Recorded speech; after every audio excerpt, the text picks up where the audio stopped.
Hello everyone, তোমরা সবাই কেমন আছো? আশা করি ভালো আছো। আমিও খুব ভালো আছি। চলো তোমাদের সঙ্গে আরও একটা নতুন ভিডিও নিয়ে চলে আসলাম। তো কি ভিডিও তোমরা দেখতেই পাবে। আমরা রাস্তা দিয়ে যাচ্ছিলাম, যেতে যেতেই দেখো কার সঙ্গে দেখা হয়ে গেছে। কার সঙ্গে দেখা হয়েছে বলো তো? তোমরা কারা কারা চেনো এদেরকে? অবশ্যই কিন্তু কমেন্ট করে জানাবে। যারা যারা চেনো তারা কমেন্ট করে জানাবে যে তোমরা এদেরকে চেনো কি না। আমার তো এদেরকে ভীষণ ভালো লাগে, আমার খুব পছন্দের একজন মানুষ এরা। তারপরেই দেখো ওদের সঙ্গে রাস্তায় দেখা হয়ে গেল। রাস্তায় কথা বলতে বলতে যাচ্ছিলাম, তারপরেই দেখো আমরা কিন্তু বেরিয়ে পড়লাম বলে যে আমরা এগিয়ে গেলাম। দেখো আমরা কিন্তু যাচ্ছি একটা জায়গায়। কোথায় যাচ্ছি জানতে হলে তো তোমাদেরকে পুরো ভিডিওটা দেখতে হবে, স্কিপ করে চলে গেলে তো হবে না। এইবার দেখো আমরা যেখানে যাব ভেবেছিলাম আমরা কিন্তু সেখানে পৌঁছে গেছি। আশা করি তোমরা বুঝতেই পারছো এটা কোথায়। এটা আমরা 25শে বৈশাখের দিন চলে এসেছিলাম জামা কাপড়ের দোকানে হালখাতা করতে।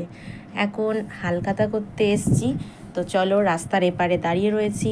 এবার দেখো আমরা কিন্তু ঢুকে গেলাম দোকানের ভেতরে হালখাতা করার জন্য। এখন তো মানুষ আর হালখাতা কী জিনিস এখনকার দিনের যে জেনারেশনের বাচ্চারা তারা তো হয়তো ভুলেই যাবে যে হালখাতা কী জিনিস, কারণ এখন তো সবাই শপিং মল আর অনলাইনে কিনতেই ব্যস্ত। কেউ আর এখন দোকানে গিয়ে কেনাকাটা করার সময়ও নেই। আর কি বলবো, তো আমাদের কিন্তু সময় আছে, তো সেই জন্য আমরা কিন্তু চলে যাই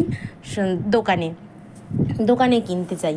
আরে দেখো কি সুন্দর সুন্দর শাড়ি এখানে দেখো ঝোলানো রয়েছে, কি সুন্দর সুন্দর জামা কাপড়। এখানে যা চাইবে তোমরা সবটাই পাবে, এখানে সব কিছু পাওয়া যায়। তো দেখো সুন্দর সুন্দর ব্যাগ আর প্যাকেট করেছে কি সুন্দর। তো দেখো আমরা কিন্তু চলে গেছি দোকানের ভেতরে। তোমাদের দাদা কিন্তু হালখাতা করছে ওখানে, আমি একটু ভিডিও করে নিচ্ছিলাম তোমাদের সঙ্গে শেয়ার করব বলে। তো দেখো আমাদের কিন্তু হালখাতা কমপ্লিট হয়ে গেল। এবারে আমরা কিন্তু বেরিয়ে পড়লাম বাইরে। তারপরে দেখো তোমার দাদা কিন্তু ঠিক ব্যাগ নিয়ে বাইরে বেরিয়ে চলে আসলো, কারণ আমি বাইরে চলে এসেছিলাম। বাইরে দাঁড়িয়ে আমি ওয়েট করছিলাম কতক্ষণে ও বেরোবে। আমার যেহেতু ভিডিও করা হয়ে গেছে আমি বেরিয়ে চলে আসলাম। তারপরে দেখো আইসক্রিম নিয়ে নিলাম। আমরা তিনজনের 3টে আইসক্রিম নিয়ে নিলাম। আইসক্রিম নিয়ে আমরা বেরিয়ে পড়লাম। তো তোমাদের ভিডিওটা কেমন লাগলো? যদি ভালো লাগে অবশ্যই কিন্তু একটা লাইক কমেন্ট করে দিও, আর আমাকে জানিও যে ভিডিওটা কেমন হয়েছে। আর এতক্ষণ ধরে আমার ভিডিওটা ধৈর্য ধরে দেখার জন্য তোমাদেরকে অনেক অনেক ভালোবাসা। তোমরা সত্যিই আমাকে অনেক ভালোবাসা দিয়েছো।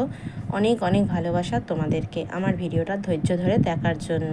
তারপরে দেখো আমরা কিন্তু বাড়িতে চলে এসেছি। তো তোমাদের সঙ্গে একটু শেয়ার করে নিই যে আমাদের মিষ্টির প্যাকেটে কি কি মিষ্টি আছে।